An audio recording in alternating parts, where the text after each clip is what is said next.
Hey everyone, welcome back to Observe.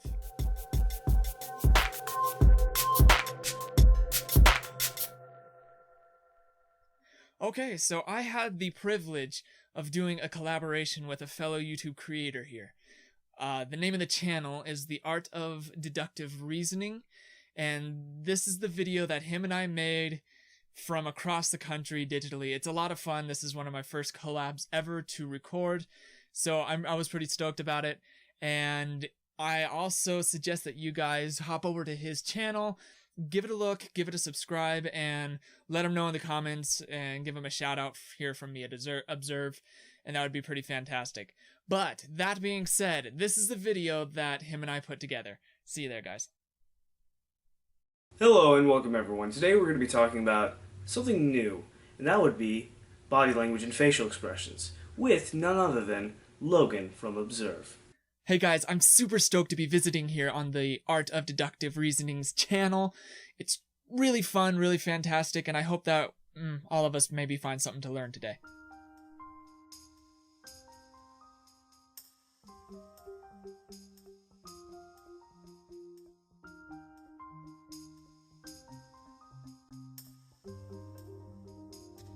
Thanks, Logan. Now, I count it an honor to have Observe with us here today. It wasn't too long ago that I first came across this channel. Sharing Ford Holmes actually pointed me towards it, and after binge watching a whole bunch of his videos, all of them in fact, I was very impressed and immediately found that this guy knew what he was talking about. And not only that, he brought something new to the table, something neither me nor Sharing Ford Holmes or Ben Cardall, if any of you have seen his videos, had really brought to the table, and that was the reading of nonverbal communication, body language, facial expressions, that sort of thing. Now, in addition to that, I found it refreshing to find that he didn't rely solely on Sherlock Holmes. He mentions Sherlock Holmes from time to time, he brings Sherlock's methods in when it's relevant, but he doesn't completely rely on that, and I found that was a very refreshing change from what I was used to, and it's kind of encouraged me to branch out from just Sherlock Holmes, and I never wanted this channel to be solely about Sherlock Holmes anyway, but more about his methods. But anyway, I digress. When I first started talking to Observe, he told me that he had been researching body language for about 7 years, and not as many of you know, he's also writing a book on body language, so this guy obviously knows what he's talking about. So I wanted to have him on the channel here today to give you a sort of introduction to body language, to see if we couldn't compare notes and see if we can, apply the reading of nonverbal communication to the art of deduction that we talk about on this channel. So without further ado, I'm going to hand the reins over to Observe, and he's going to give you a sort of crash course on body language, facial expressions, all the nonverbal communication stuff, and then we'll see where we go from there. So take it away, Logan. Thank you, sir. Really, honestly, the honor is all mine. But like you said, I've been studying body language for about 7 or so years now, and it seems as though even after all this time, the more I study, the more there is to learn and the more there is to practice, and I don't know that I'll ever quite master it, but I've been at it for a little bit of time here now. But I won't go into hours and hours and hours of talking. I'm going to go ahead and try to give us a little crash course on body language, keep it pretty brief for you to be able to watch pretty easily. Okay, first, about 55 to 60% of everything that we say is nonverbal. And that means that when somebody's talking to you, whether or not you think that you're listening to the words, it really depends on how that person is presenting themselves. And that will help decide whether or not you like that person or not. Another percentage of that is tone, but we won't go into that today. So the body language is about 55 to 60% of what we say. So in my logic, it seems as though it'd be pretty necessary to figure out what every body is saying. Body language, reading, nonverbal communication is really broken up into two parts. The first part is gestures. That would be the movements of the body in general. So that would be hand gestures, arm gestures, leg gestures if you gesture with your legs. And then the other half of that is expressions, and that's everything from basically the neck up. So that would be the frowning, the laughing, the scowling, everything like that. Those are gestures. Now, each of those two groups are subdivided into two smaller groups on each side. So that would be micro and macro. Now, the macro means broad. So something like I'm doing now, these are broad gestures. Now, micro on the other side of that would be like maybe just the slight twitch of a hand or the slight shrug of the shoulders. Like that is a micro gesture as opposed to the big broad gestures. And the same on the opposite side of that coin with the expressions. Macro expression would be something like a big grin, or somebody literally bawling their eyes out in sadness, or like turning bright red with anger. Those are all pretty macro. Those aren't real hard to miss. No, they are hard to miss. You'll see them. If you miss them, you really need to work on observation. But on the other side of that, the micro expressions are the hardest thing to read in body language, and those are the slight muscular movements of the face. So that would be the face twitching ever so slightly in a slight grimace, or the eyebrows tightening in the slightest amount, giving evidence of anger, something like that. So those are the micro expressions of the face. With that in mind, there are a few things that you want to remember while reading nonverbal communication. That is, at its very best, it's only going to be about 65 to 70% accurate, according to the science. However, I think there are ways that you can push another person to where when you read their body language, it's more honest and easier to read, bumping it up to maybe about a 75 to 80% accuracy range. Either way, no matter how proficient you are at reading nonverbal communication, it's still not going to be 100% perfect. However, one of the biggest things you can remember in nonverbal communication is context, reading the body language in context. What I mean by context is that, well, let's give an example. Say you see somebody that has folded their arms, right? One single gesture is the folding of the arms. Now, there are a lot of different reasons that they could have folded their arms. One of them is the obvious one. Maybe they're close to what you're saying. Another one is maybe something bothersome actually just came to their mind and it caused them to fold their arms. Another one is they might just be cold. Or maybe that's just the way they comfortably sit. In order to get an accurate read of that, you have to observe everything else in context, because the way that nonverbal communication works, similar to normal verbal communication with sentence structure, is that nonverbal communication has sentences and sentence structures. So when you're reading in context, that means that you're seeing one of the gestures or expressions, and you're linking it to several surrounding gestures or expressions to be able to get an idea of the actual subject of that sentence. So that's nonverbal sentencing is what that's called. But that's just a little brief crash course on nonverbal communication and how to read it. Thanks. Now, with all this information on body language in mind, my biggest question and interest is how we can apply the reading of nonverbal communication to the making of deductions. Now, when I make deductions, I try and use observation of body language as best as I can. I do this by observing a person's facial expressions that they generally have on, the way they walk, the way they hold themselves, their general disposition. And all the while keeping in mind that the moods and mannerisms that a person is displaying is usually, for the most part, there are cases where people don't really care and just, don't care about what emotions they're exhibiting, and that's usually when they're in a less than optimal mood. But for the most part, people try and exhibit positive qualities as best they can, whether that be completely creating a facade to show what they want people to see, or at the very least emphasizing their own positive qualities while squelching out the negative ones. Now, even though you're not getting a clear read on their genuine personality, you can still get some good deductions out of this, especially about their business or social life, which, with enough thought and cunning, can allow you to get clear insight to their personal life and true personality. How do you do that? Well, let's see. Now, when observing someone in a professional or social setting, you need to understand that they are showing people exactly what they want people to see. Now, the biggest question you need to ask when trying to make a deduction about their true personality based on their feigned personality is why. Just like any other deduction, start with why they're embellishing certain traits about themselves. And from there, what can we determine? We can determine exactly what they're not showing. So from what they are showing, we can effectively determine what they are not showing.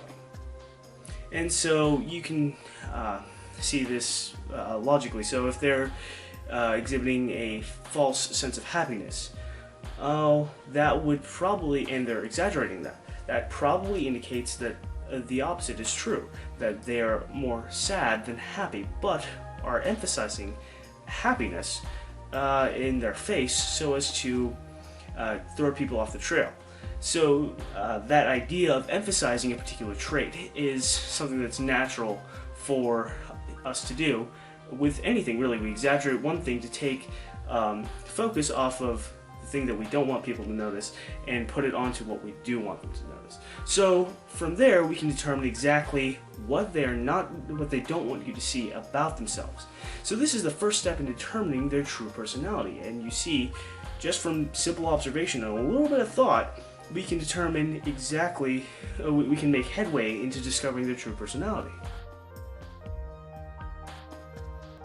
However, there's only so far you can go without having a more extensive knowledge on micro-expressions, micro-gestures, and the like, in order to determine which expressions that are being exhibited are fake and which ones are genuine. Now, for instance, the example I mentioned before, if a person is exhibiting happiness, well, how do you determine if that is genuine happiness or fake happiness? You can't just determine based on the fact that it's being exaggerated, because people sometimes have exaggerated genuine happiness. What you need to determine is through the evidence that you see, the body language, the face, which is contradicting. Now, they might be smiling like this and laughing along. Their eyes might even be wrinkling, which is a sign of a genuine smile, but that could be forced as well. Now, you can look at different things. You can look at their feet. You can look at their body. What is contradicting? Now, obviously, that's just my surface level knowledge of body language, and the whole reason Observe is here today is to expound upon what I cannot. So, if I can leave you with anything more before he takes the reins again, it would be this, that, in all of deduction, not just this field, it's good to have a wide knowledge base of really everything that you can.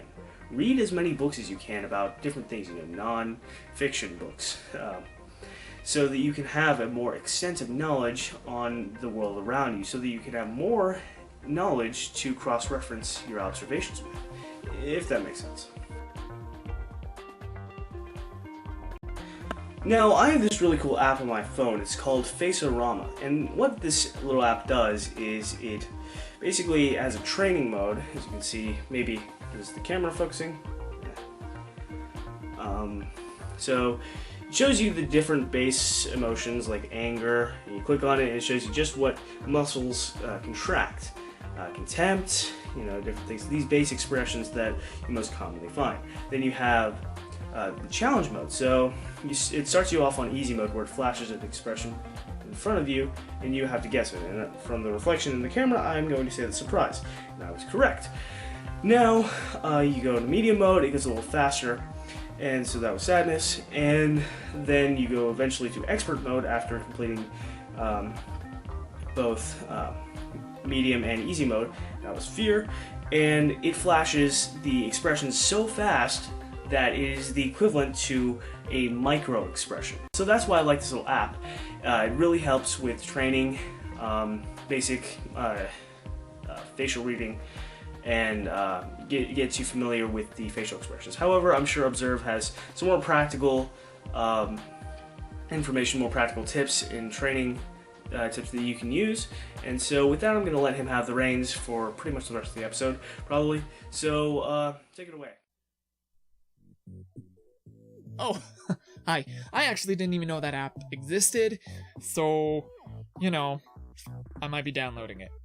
But, that being said, this is a video, so let's get back to it. Now, there are about 6 broad emotion bases to the human body and the human mind and how the human interacts with the world. And those are anger, fear, surprise, disgust, happiness, and sadness. Those are the 6. And those can be boiled down to 4. Some of them say that, like, the fear and surprise can kind of be boiled down into one, and the anger and disgust can be into another one, and it just boils it back down. But let's just go ahead and say that there are 6 main emotive bases that you can achieve as a human. Now, something to remember is that human beings lie from a very, very early age. In fact, nobody has to teach a child how to lie, and they lie with their faces specifically.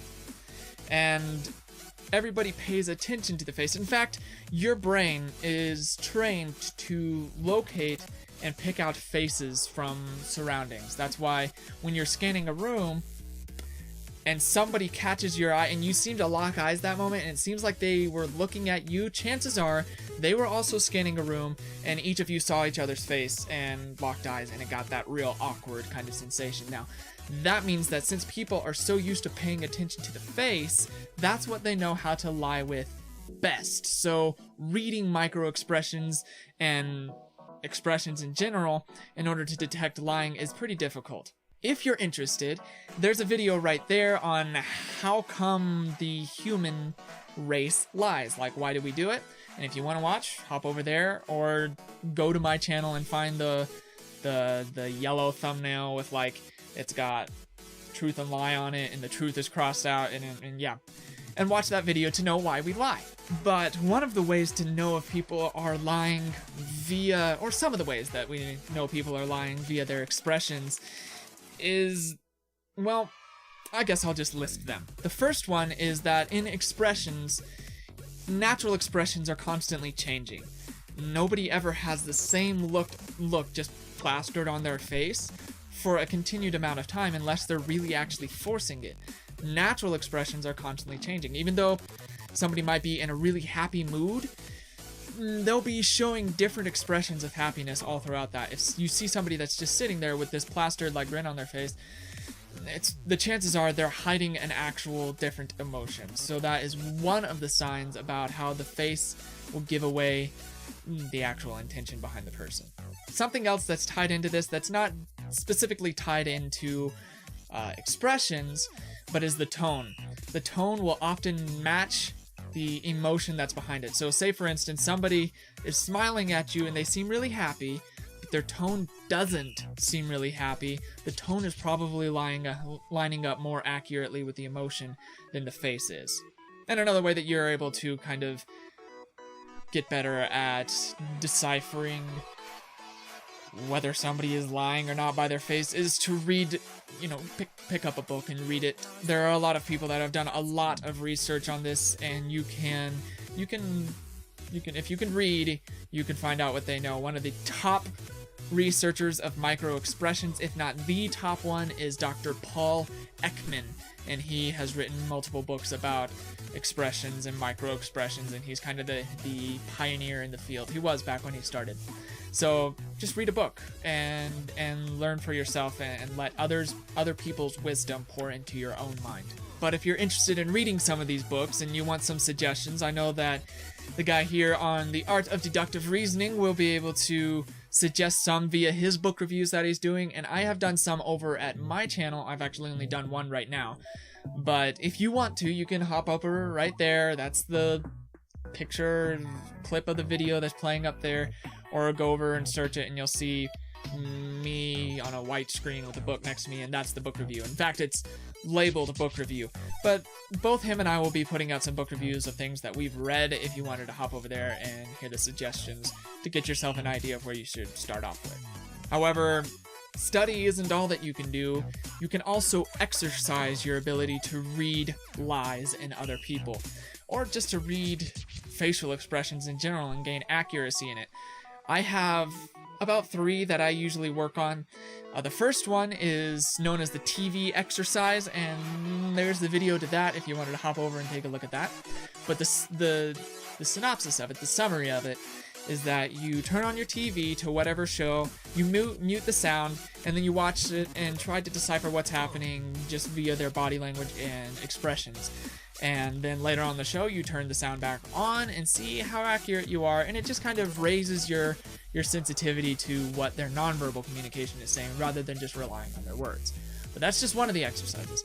The next exercise is, I still don't know what to call it. It's something that I've kind of come up with, and I don't know, I'll call it 3 cards and a liar.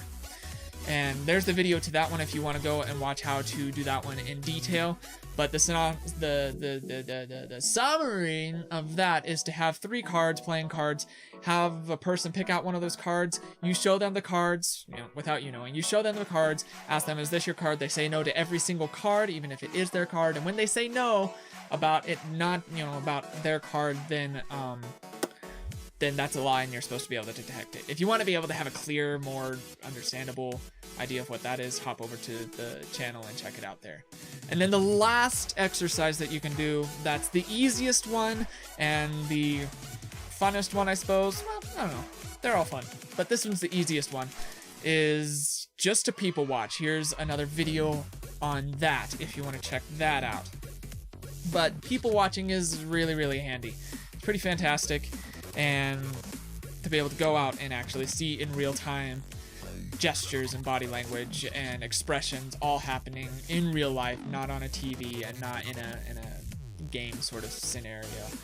So those are the 3 exercises that I usually end up suggesting.